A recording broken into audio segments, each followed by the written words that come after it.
Welcome to another video with Rahul. My name is Rahul Thrisam. I am an AWS community builder and a Udemy instructor.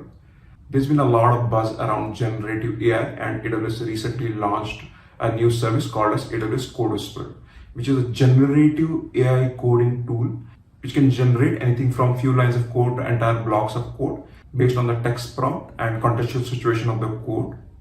In this video, I'm going to show you how to use AWS CDK and CodeWhisperer to create an S3 bucket, VPC, and RDS instance. I was really amazed at the kind of suggestions that CodeWhisperer could provide. Let me know what you think of CodeWhisperer after watching this video in the comments below. This video is also part of my AWS CDK course on Udemy, which you can check from the link in the description. Now let's go ahead and check the demo. In this section, we're going to discuss about AWS CodeWhisperer, a generative AI tool powered by large language model or LLM. AWS CodeWhisperer is an AI coding tool which can help you improve developer productivity by generating code recommendations based on their comment in natural language. So CodeWhisperer is powered by large language model that is trained on billions of lines of code, and as a result has learned how to write code in 15 programming languages. There is also a case study, if you see from the below link, which talks about how Accenture reduced its development effort by 30% by using the Amazon CodeWhisperer. Now let's see what we're going to build using AWS CodeWhisperer and CDK. The first thing we're going to do is we're going to start with something really simple, Amazon S3. So once we create the S3 bucket, we're going to create an Amazon RDS, but for creating the Amazon RDS, we need to create the virtual private cloud. So we'll first create the Amazon S3 bucket, then we're going to create a VPC, and then finally we're going to deploy an Amazon RDS instance in the VPC. Hope that's clear. Okay, now let's go ahead and build some hands-on. So I'm going to use the summary of steps to create the resources. So first I'm going to open the folder on the Visual Studio Code Editor and open the terminal. Then I'm going to create a directory using mkdir CodeWhisperer, and then I'm going to change directory to CodeWhisperer, and then I'm going to initialize the CDK app. And then in the subsequent steps, we'll use the CodeWhisperer for code generation. You can see I have a blank demo folder here that I'm going to open in the Visual Studio Code Editor. Next, I'm going to create a CodeWhisperer directory.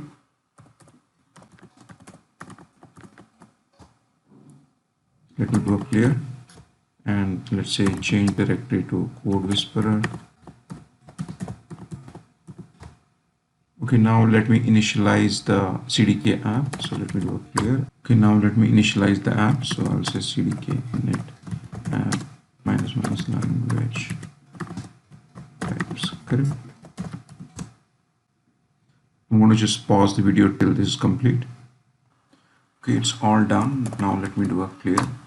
Now let's take a look at what AWS says.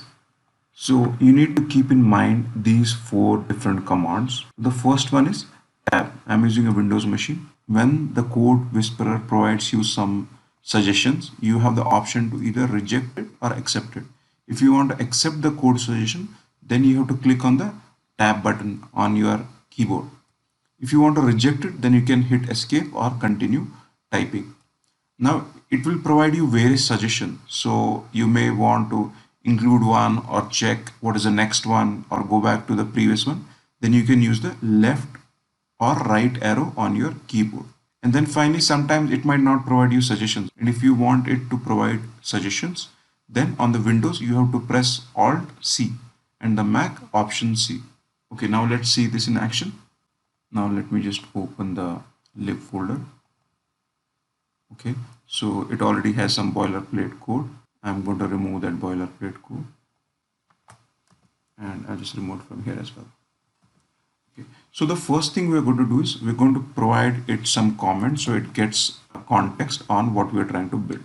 So let's say create an S3 bucket, and you can see as soon as I wrote create an S3 bucket, it's already giving me some suggestions.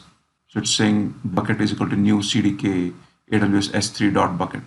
Okay, so I'm going to accept that, and to accept this code suggestion, I have to press tab on the keyboard.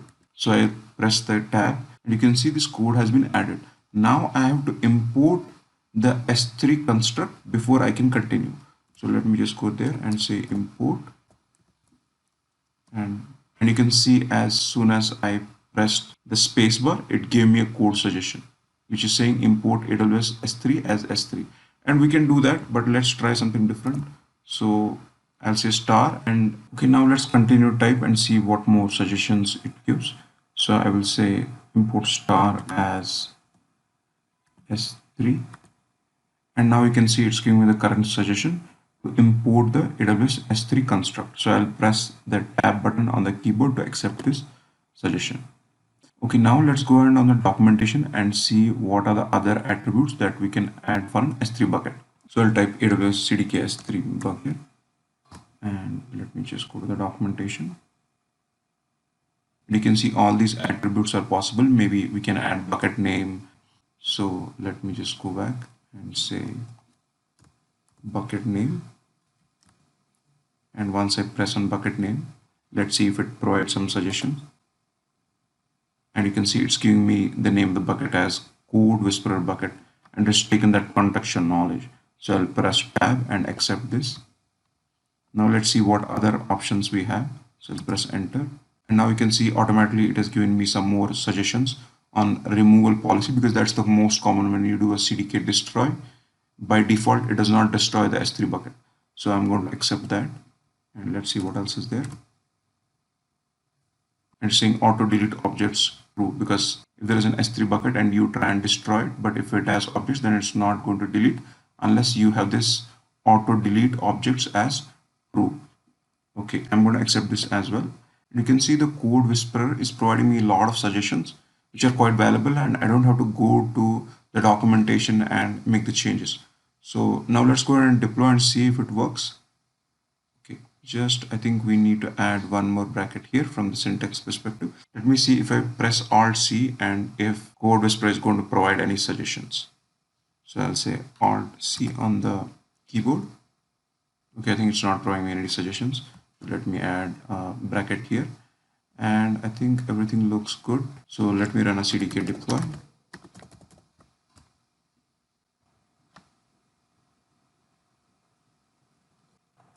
So it's asking me if I want to deploy these changes. So I'll say yes. So I just waited a few minutes, and you can see now the stack is complete. Now if I go to the CloudFormation, you can see this stack, and if I just go to resources, you can see this bucket has been created. You can see this bucket has been created, and this is the same one that we had here. So one thing I want to highlight, with which I struggled for a few hours, is that once I installed the CodeWhisperer, my auto save here stopped working, and when I did the CDK deploy, it would not create this S3 bucket.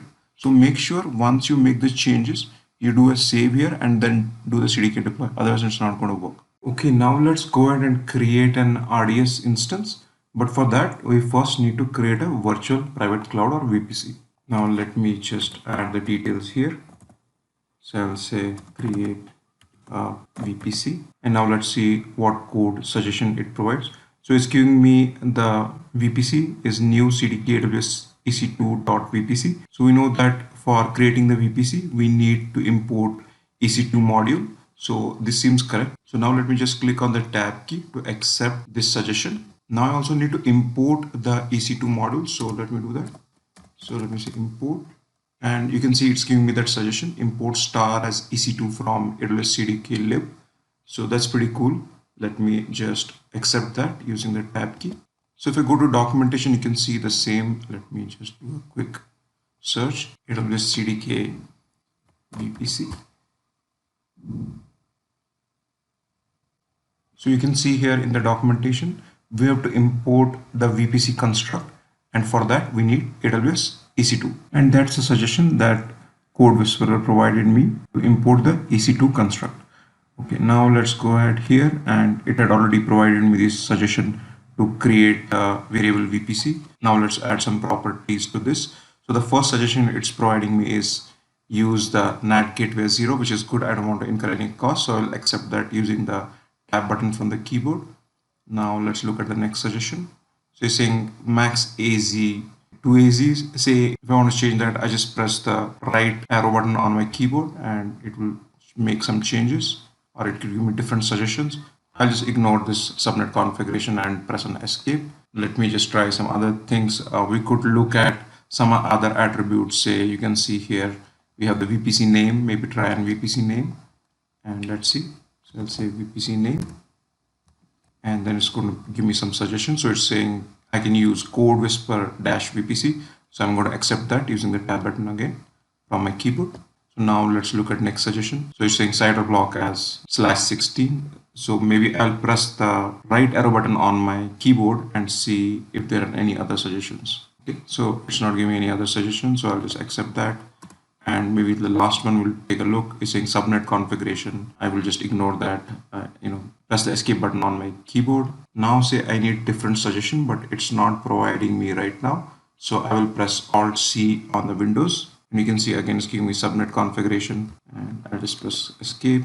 If you are on Mac, then you have to press Option C for more suggestions. If you are on Windows, you just press Alt C.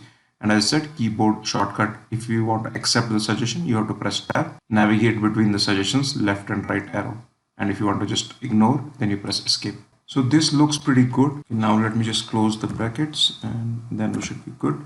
Okay, now the last thing we're going to do is we're going to create an RDS instance. So I will say create an RDS instance, so it gets a prompt on what I'm trying to do. Okay, so it's already giving me some suggestions that you can create a variable RDS, and this is I'm just giving some more details. So probably I will just accept that, and I will just go and import the RDS here. So if I go to the documentation, let's take a look, and it will give us an idea the suggestion that CodeWhisperer is providing is correct or not. So I'll say AWS CDK RDS. Okay, so the first thing we have to import is the AWS RDS module. So let's go back, and I will say import, and you can see here it's already based on the comment I had provided here to create an RDS instance, and the code suggestion that it had made here. It's guessed that this is what I'm looking at. So I will accept this and press the tab button. Okay, great. So this is really great. It's really helping me. And now let's look at some of the attributes. So I will look at the database instance here on the left. And now let's look at the attributes. So only mandatory one is the engine and the VPC. The rest of them are all optional. Those are the two maybe I will use, and I will use a database name. So now let's go ahead and do that. So you have to use the engine and VPC. Let's take a look at the engine, what it describes. Okay, so it's describing the kind of database engine you want to use, whether you want to use a MariaDB, Oracle, SQL Server. So it's created the RDS, then it is using the logical ID as RDS, and then it is giving the option of using MySQL. So it's already covered this part, which is a database engine. The next thing that's mandatory is VPC. So it's giving an error. I'm not really sure. Let me just try this again. I will just remove this, and let's see why it's giving an error. Okay, so the first thing we are going to do is use the engine. So let's say engine, and okay, now it's giving me the suggestion to use rds.database instance engine.mysql. So this is what we had imported, the RDS from here, and okay, that's the suggestion it was giving me, and it's using RDS and then database instance engine, and this seems correct. So I'll press tab and accept that. Now the next key one is the VPC. So you can see again, it realizes the ones that are mandatory. VPC is a mandatory one, so it's giving me that suggestion. Okay, so I'll accept that. Okay, I'll just change the name maybe. Let's call it demo, and I think it should be good. Okay, now let's go ahead and provide a database name, and it's already giving me a suggestion to name it as CodeWhisperer. So tab. Okay, I think these properties are enough for now, just for the demonstration purpose. So I will just close the brackets, and I just need one more bracket here. Okay, so this seems good. We have pretty much everything we need. So let me just go ahead and do a CDK deploy and see if this works. So I'll just pause the video for a little bit till this is complete. Okay, now you can see that the update is complete, but when I go to the CloudFormation stack, I don't see any of these resources.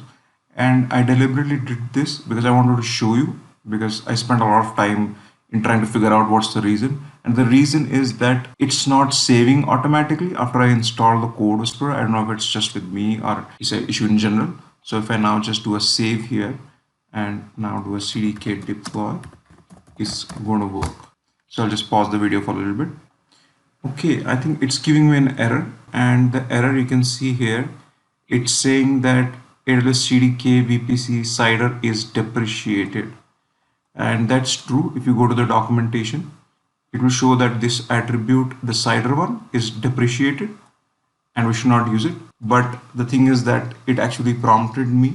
So that's not a correct one, though it's depreciated, it shouldn't have. So if I just remove this, and I think it should work now. So let me just do a clear, do a CDK deploy. So I'll just pause the video for a little bit. Okay, it's giving me an error again saying that there are no private subnets in this VPC. Ideally there should be, but I'm not really sure. So let's do that. Let's add a subnet configuration, and it's giving me that suggestion. So let me press Alt C and see what it says. Okay. So again, I'll press Alt C. So it's not really giving me anything useful. So if I just go back to documentation and let me go to the VPC, and you can see this is how the subnet configuration is actually implemented. So I will just copy this here, subnet configuration. So I am actually on the VPC page, so you can see here. Now let me go back to my code editor and just paste it here. Okay, so you just need to get rid of this subnet configuration. Okay, so now this is good. You can see now we are creating 3 different subnets, one public, private with egress, and private isolated. Okay, so I'll get rid of this as well. Now we have to launch this RDS instance in the private isolated. So if I go back to the documentation and for database, so now I'm on the documentation for database instance. So if I look at the properties and search for VPC subnets, so here we have the VPC subnet. And if I just click on the selection, so this is how we can select the VPC subnet. Okay, so I will just copy this, or maybe I will just type it out and see what suggestions the CodeWhisperer provides us. So I'll say subnet, and let me do Alt C and see if CodeWhisperer provides any suggestions. So okay, so yeah, so good. So it's providing me some suggestion on what is the subnet type I should use and which is the private isolated. So I'll press the tab button on my keyboard to accept this. So this looks good now. Hopefully it will work. Okay, it's giving me some syntax error. I think I need a bracket here. Okay, now it's gone. So hopefully everything will work. I will do a save here and let me do a clear and then do a CDK deploy.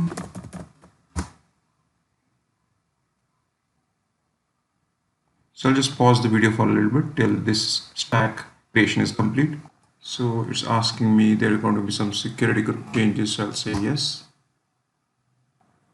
Okay, it's taken a long time to create all these resources. You can see 27 out of 31 have been created. So I just waited more than a few minutes. Let me take a look at the CloudFormation, and you can see here we have the CloudFormation stack. And if I just go to resources, just go to flat view. So we have the bucket that we had created earlier. Then we have bucket policy. So I don't know, it's creating a RDS instance, an IAM role, EC2 security group, VPC. Okay, I think our VPC is already created. Let me just take a look. Okay, great. So we have the CodeWhisperer VPC, and I think that's the name that CodeWhisperer had suggested, CodeWhisperer-VPC.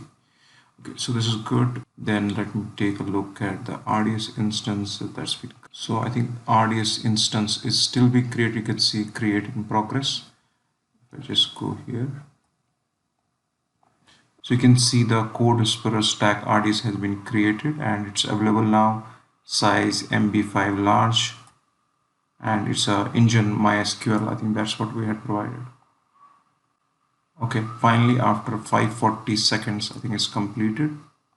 That's almost 9 minutes it took to create the entire stack. Okay, if I just go back to CloudFormation, and you can see the update is complete. And if I just do a refresh, we should have our final RDS stack. Okay, let me just search for the RDS instance. So it's created a lot of services. Yeah, you can see it here. So RDS instance, if I just go, hopefully it should be complete by now. So you can see now it's available here. And if I just click on this, and the status is available and the class, so we have M5 large, and we had MS SQL community as the engine. So yeah, everything looks good. So this is how you can use a CodeWhisperer for automated code generation to improve the productivity of a developer. So overall, I think it really helped. There were a few misses in terms of suggesting the CIDR block, which has been depreciated, and not highlighting the subnet types. But overall, I think it's really improved the productivity. So if you're following along, don't forget to do a CDK destroy, because the RDS instance that it creates by default is M5 large. So you will incur some charges. So don't forget to destroy the stack and delete the RDS instance. In some scenarios, it might give you an error saying that the log group for the RDS instance does not exist, and which is okay, because you'll be able to create the S3 bucket, the VPC, and the RDS instance. So you can either add the log group or you can just ignore that error. The whole point of this section is to show you how to use CodeWhisperer to improve the productivity and not really demonstrate an end-to-end use case. Hope this is useful. Thank you.